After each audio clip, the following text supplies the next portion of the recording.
মা বোনদের জন্য জান্নাতে যাওয়া একেবারে সহজ। শুধু 4টা কাজ করতে হবে। কয়টা কাজ?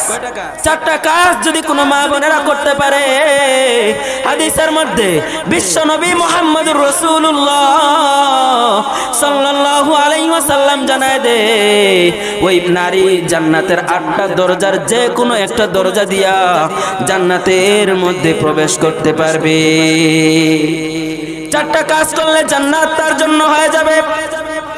শুধু তাই নয়, জান্নাতের 8টা দরজা ওই নারীকে ডাকতে থাকবে, আমার দরজা দিয়ে তুমি জান্নাতের মধ্যে প্রবেশ করো। সুবহানাল্লাহ।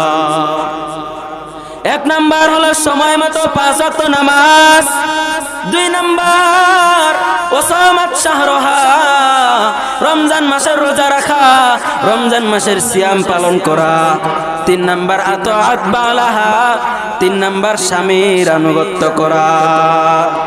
স্বামীর আনুগত্য যদি করতে পারেন, স্বামী যাই হোক, কালো হোক, ফর্সা হোক, লম্বা হোক আর খাটো হোক, স্বামী আপনার কপালে আল্লাহ যা মিলাই দিছে, ওই স্বামীকে নিয়ে যদি সন্তুষ্ট থাকেন, ওই স্বামীকে নিয়ে যদি আপনি সন্তুষ্ট হয়ে যান, ওই স্বামীর যদি আনুগত্য করতে পারেন, আল্লাহ রাসূল বলেন আমার আতাআত বালাহা, যে ব্যক্তি স্বামীর আনুগত্য করবে, যে নারী স্বামীকে মানবে, স্বামীকে মুহাব্বত করবে, ভালোবাসবে। 4 নাম্বার ওয়াহাফিজাত খুরুজাহা, লজ্জাস্থানের হেফাজত করবে। এই 4টা কাজ যদি কোনো নারীরা করতে পারে, কোনো মা বোনেরা করতে পারে, আল্লাহ রাসূল বলেন ওই নারীকে আল্লাহর জান্নাতের 8টা দরজা খুলে দেওয়া হবে। 8টা দরজার যে কোনো একটা দরজা ওই নারী জান্নাতে চলে যাবে। সুবহানাল্লাহ।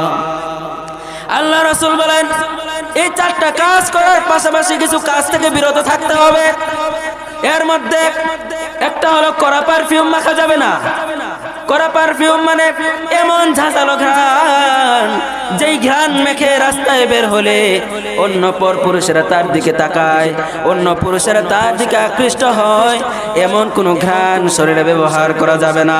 2 নাম্বার এমন কোনো অলংকার ব্যবহার করা যাবে না যে অলংকারের শব্দ ঝুমঝুম করে বাজতে থাকে।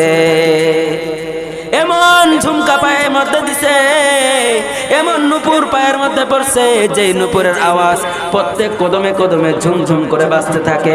এই ধরনের কোনো অলংকার পরতে আল্লাহ রাসূল নিষেধ করেছেন। এই কাজগুলো যদি কোনো নারী করতে পারে, আল্লাহ রাসূল বলেন ওই ব্যক্তিকে, ওই নারীকে কিয়ামতের ময়দানে 8টা দরজা জান্নাতের ডাকতে থাকবে, আমার ভিতর দিয়ে প্রবেশ করো, আমার ভিতর দিয়ে প্রবেশ করো। ওই নারী যে কোনো একটা দরজা দিয়া, তার মন যেই দরজা দিয়ে চায়